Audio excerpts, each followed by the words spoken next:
వైఎస్ఆర్సీపీ బలమైన పార్టీ మరింత బలపడుతుంది. ఈయన ఎంత నొక్కాలని చూస్తే బంతిని గోడ కొడితే ఎట్లా తిరిగి వస్తుందో అంతగా బలపడుతోంది. నేను ఇంతకుముందు అన్నట్టు మా వారి దానికంటే కూడా రాష్ట్రాన్ని ఎటు తీసుకుపోతున్నారు వీళ్ళు.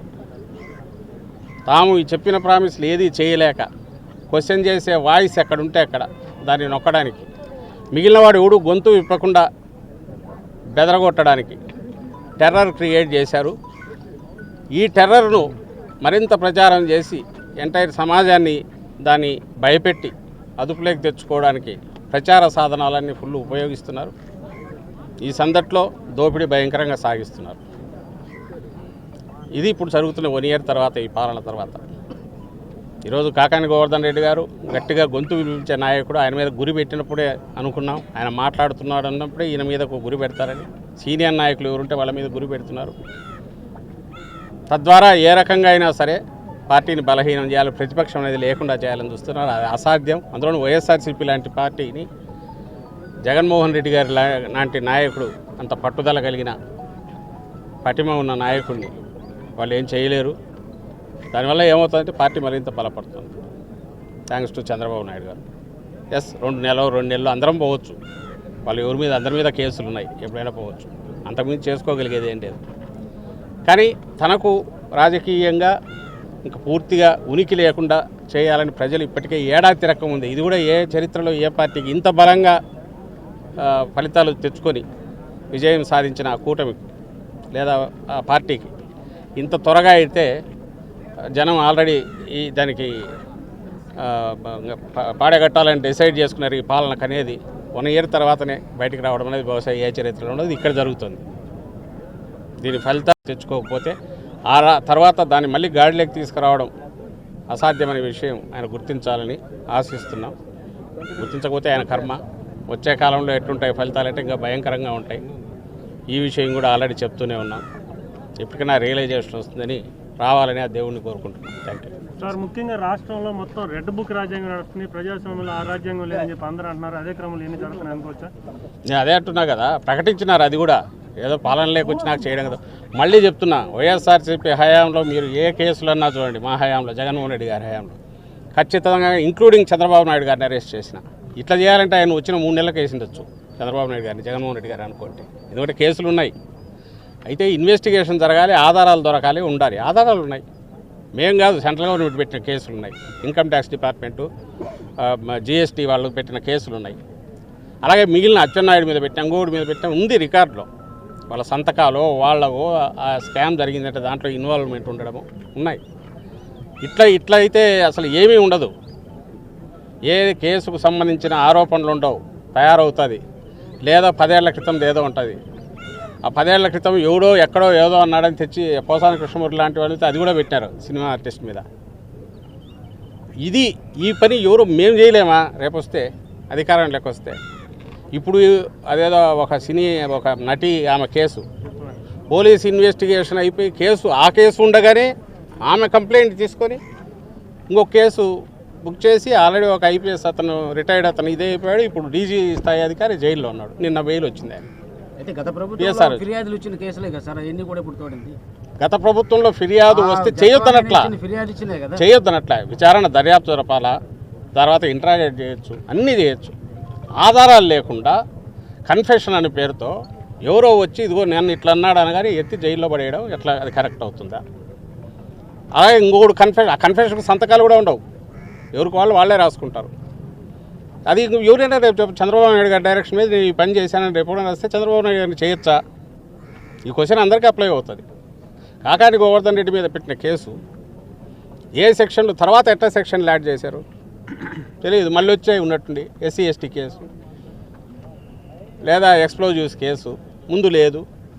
మైన్స్ అండ్ మినరల్స్ యాక్ట్ కింద అసలు అవన్నీ బెయిలబుల్ సెక్షన్స్ పెట్టిన, అసలు వాటికి అసలు అరెస్ట్ అనేది ఉండదు. పెనాల్టీలు వేస్తే వేయాలి తప్ప అరెస్ట్ లేవు. కాబట్టి వాళ్ళు రియలైజ్ అయినారు, ఓహో ఇది నిలబడదు అనుకున్నారు. దాని తర్వాత మళ్ళీ ఇది తెచ్చి చేర్చారు.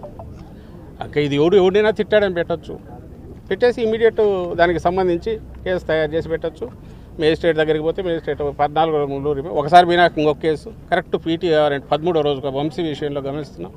13 రోజులు కాగానే మళ్ళీ ఇంకోటి వస్తుంది, లేదా ఎక్స్టెన్షన్గా పోలీస్ కస్టడీ, అది అయ్యేసరికి పీటీ వారెంట్, ఇంకొక కేసు, పెట్టుకుంటా పోతుండొచ్చు. సో 90 రోజులు 100 రోజులు నిన్న నందిగం సురేష్ ఒకసారి 90 రోజులు దాటిపోయింది. ఇప్పుడు వీళ్ళ ఆయన భార్య పోయి కంప్లైంట్ ఇచ్చింది, అవతల వాడు వచ్చి ఇంటి మీద గొడవ వచ్చాడు, దాన్ని తీసుకోలేదు. ఇతను కొట్టాడని చెప్పి తప్పుడు కేసు పెట్టేసి ఎత్తివేశారు. సాక్ష్యం లేదు. ఒకవేళ వాడు చెప్పకపోతే బలవంతంగా అయినా చేయిస్తారు, సాక్ష్యం తీసుకుంటారు. దాంట్లో మళ్ళీ జైల్లో పంపారు. ఇంకా ఇవి నేరాలు అయితే అంటే ఇట్లా రాయించుకొని నేరాలు కథ రాసినట్టు పాత్రధారులను క్రియేట్ చేసి స్క్రిప్ట్తో తయారు చేసి స్క్రీన్ ప్లేతో చేయడం మొదలు పెడితే ఇంకా అసలు మనల్ని ప్రొటెక్ట్ చేసుకోవడానికి ఉన్న కాన్స్టిట్యూషను, మనం ప్రొటెక్ట్ చేసుకోవడానికి ఏర్పాటైన సిస్టమ్స్ అవే మనల్ని భక్షించడం మొదలు పెడితే, అవే మనల్ని ఇబ్బంది పెట్టడం మొదలు పెడితే ఇది ఇంకా డెమోక్రసీ ఏంటి? ఇక్కడ ఇంత ఎలక్టెడ్ గవర్నమెంట్లు ఎందుకు? అధికారులు కూడా వాళ్ళ కంట్రోల్లో వాళ్ళు ఉండరు. ఇది వరీసంగా ఉంది. సార్, ఇప్పుడు గత ప్రభుత్వం హయాంలో అక్రమ మైనింగ్ జరిగింది, 250 కోట్ల రూపాయలు పెనాల్టీలు కూడా వేస్తారని మీ పార్టీకి సంబంధించిన మాజీ మంత్రి ఒక సందర్భంలో మీడియా ముందు ప్రచారం చేశారు. దాన్ని ఏ విధంగా చూడొచ్చు? అంటే అక్రమం జరిగింది, కాకాని గవర్నర్ అక్రమంగా అరెస్ట్ చేశారు, మరొక ఎంపీని అరెస్ట్ చేయలేదని కూడా ఆయన అన్నారు. అంటే అక్రమ మైనింగ్ జరిగిందని ఆయనే అన్నట్టుగా చెప్తున్నారు, మీడియా ముందు కూడా అన్నారు. మళ్ళీ చెప్తున్నాము, కేసులు పెట్టుకోవడంలో తప్పు లేదు, ఆధారాలు ఉంటే ఇన్వెస్టిగేట్ చేయడంలో తప్పు లేదు. వాటికి అరెస్ట్ అనేది ఎక్స్ట్రీమ్ ఇంకా లాస్ట్ స్టెప్ కింద ఉండాలి. ఎవడన్నా కోఆపరేట్ చేయడో ఇంకోటి అనుకుంటే, లేదా హైలీ ఇన్ఫ్లుయెన్షియల్, అట్లంటే చంద్రబాబు నాయుడు గారు హైయెస్ట్ ఇన్ఫ్లుయెన్షియల్ పొజిషన్లో ఉన్నాడు. ఆయన మీద కేసులు ఆయన రివ్యూ చేసి నీరు కట్టడానికి ప్రయత్నం చేసుకుంటున్నాడు. అరెస్ట్ అయిన వ్యక్తి, లిక్కర్ కేసులో బెయిల్ మీద ఉన్న వ్యక్తి, ఆయన డిసైడ్ చేసుకుంటున్నాడు కేసులు. అప్పుడు ఏదైనా దాని మీద నిజంగా డిసైడ్ చేయాలి. బయటకు వచ్చి ఎక్కడో అసలు సంబంధం లేని దాంట్లో నీకు నువ్వు స్కామ్ అని ఈనాడు జ్యోతిలో రాసుకొని, లేదా ఇంకోటి పడక ఎవడో ఒకటి మీద ఒకటి ఆరోపణలు చేస్తే దాన్ని బేస్ చేసుకుని ఒకటి కట్టే కట్టు, అది కూడా అభ్యంతరంలా. కానీ అరెస్ట్ చేయడం ఏంటి? అరెస్ట్ కాకుండా నువ్వు ఎంక్వైరీ చేయలేవా? చేయలేని పరిస్థితి ఉందా? ఏలే, అందరికీ మీకు మాకు అందరికీ తెలుసు. ఎంక్వైరీ చేయొచ్చు, 41 నోటీస్ ఇచ్చి పిలుచుకోవచ్చు, కూర్చోబెట్టి మాట్లాడుకోవచ్చు.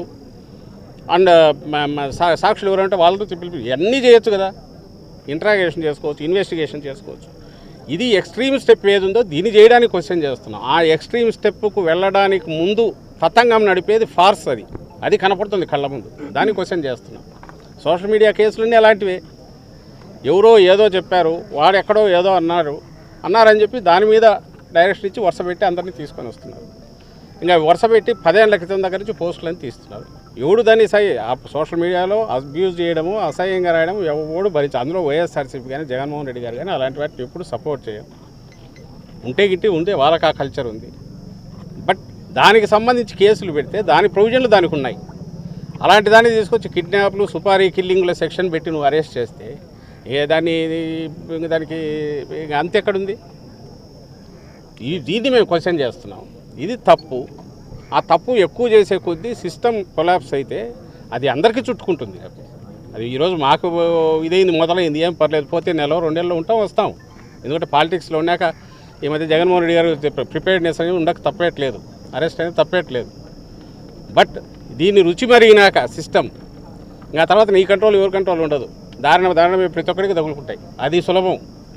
ఓ పవర్ఫుల్ పొలిటికల్ పార్టీ వాళ్ళనే ఇంత క్యాజువల్గా చేయగలిగినప్పుడు సామాన్యులు, మీలాంటి జర్నలిస్టులు, ఇంకా బయట కూడా నా వాయిస్ రైజ్ చేయాలనుకున్నాడు, వాళ్ళ పరిస్థితి ఊహించుకోండి ఎట్లుంటుందో.